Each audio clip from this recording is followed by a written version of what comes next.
Welcome, my friends, to Shaking the Salt with Dr. Peppers. My bio reads from troubled teen to teacher of the year, 100-pound weight loss, blah, blah, blah. You know, the sort of thing you're working on in your before and after life story. So at the end of the message, stay tuned if you want to contact me for any reason, including prayers. Thank you. And I'm Dr. Peppers, Shaking the Salt. Here we go. I hate you. Have you ever had someone say those words to you, or have you ever said those words to somebody else? I just hate you. I just can't stand you. I just don't want to be with you anymore. Sometimes the thought of these words, even thinking about our loved ones especially saying this to us, can just send us over the edge. But, you know, when you think about the word hate, what a powerful, strong emotion. And it's always negative, isn't it? Not necessarily. Remember, hating something can be both good and it can be sinful, depending on what it is that's actually causing us to hate. As a matter of fact, in Psalm 97:10, Scripture tells us about loving God but hating evil. And we should hate the evil things that people do, but we should still love them. We always say, hate the sin and love the sinner, right? But the more we will be hating something, it's like hypocrisy. We can hate godlessness. We can hate evil. We can hate the devil. We can hate what people do, but should we ever really hate somebody? You know, in our political realm, in our religious realm, we hear people saying that they hate this leader or that leader or this party or that religion or this religion. But someone who hates a brother in 1 John 3:15 says that's the same as being a murderer. Is that really true? How can that be?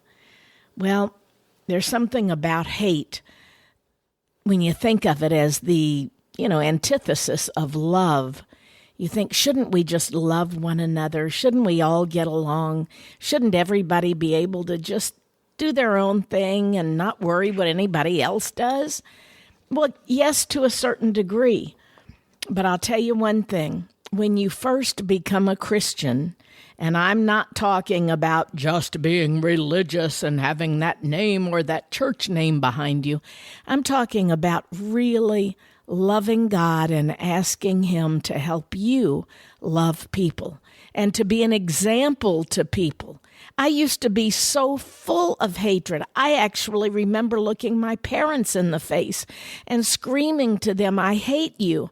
What I was actually doing was hating myself and hating the life that I had created because as a teenager, I had chosen to go the wrong way. And even as a young adult, there were just so many things about myself that I hated, but I couldn't change them. You know, there's a Taylor song out that Taylor Swift that is haters gonna be haters.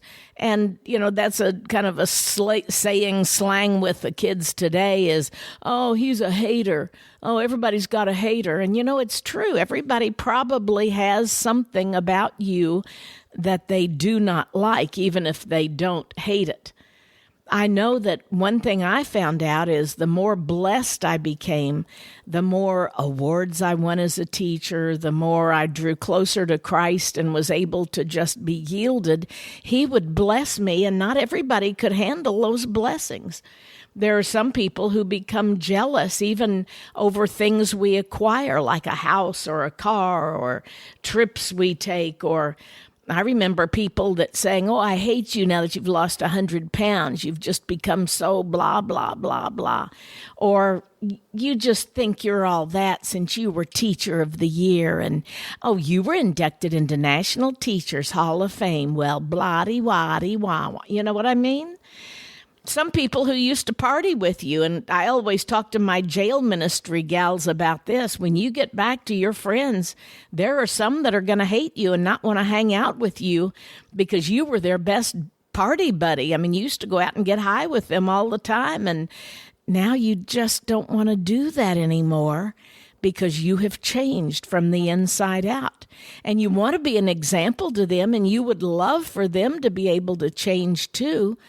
But all we can do is to pray for people and to be an example, but you can't change them. If somebody doesn't want to change, they won't. I know that even in 12-step programs, the first step is you have to admit that you're powerless over, and then you fill in the blank. Drugs, alcohol, your pill of choice, food. There is actually, in an Addicts Anonymous, addiction to food. It's called OA, Overeaters Anonymous. And the first step is to admit that I have no power over food.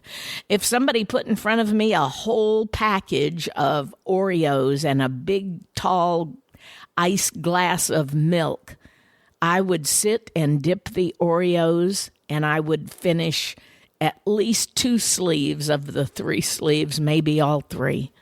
That's just the way I was. I just couldn't say no to food. Some people can't say no to alcohol. What about to other people? What about if you have that addictive kind of personality that wants to please people? You're a people pleaser, and therefore if anybody asks you to do something, you're just going to say yes. You know, some people can't handle it when you say no to them. Some people can't handle it if you have become a spiritual person. Maybe not that they're jealous, but maybe they just miss the old you and somebody to blame it on, somebody to kick it up with you back at the old day in the club, if you know what I'm talking about. Some people are going to be there to hand you the very thing that they want to tempt you with. Like, oh, I don't smoke anymore. Hey, here's a cigarette. Might as well have one with me. You know what I mean? I've had that happen to me. There are some people that just can't handle your new commitment to Christ. And in that is self-control and discipline. And there are people that will try to get you out of that just to test you. Maybe just to see if you're the real deal. But on the other hand, birds of a feather still want to flock together, and bad habits still corrupt good morals. Yep, there are haters. But each new spiritual breakthrough that we do individually maybe will bring some kind of a backlash, but it also might just bring someone who wants to have what we have. I've had so many people say, "How do I get what you have?" Dr. Pepper's. And I am always eager to tell them. Number 1, you have to turn it over to God.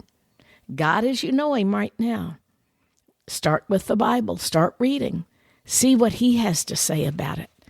And you'll find out there is a whole lot also said about love. I think I have my next topic for my next podcast.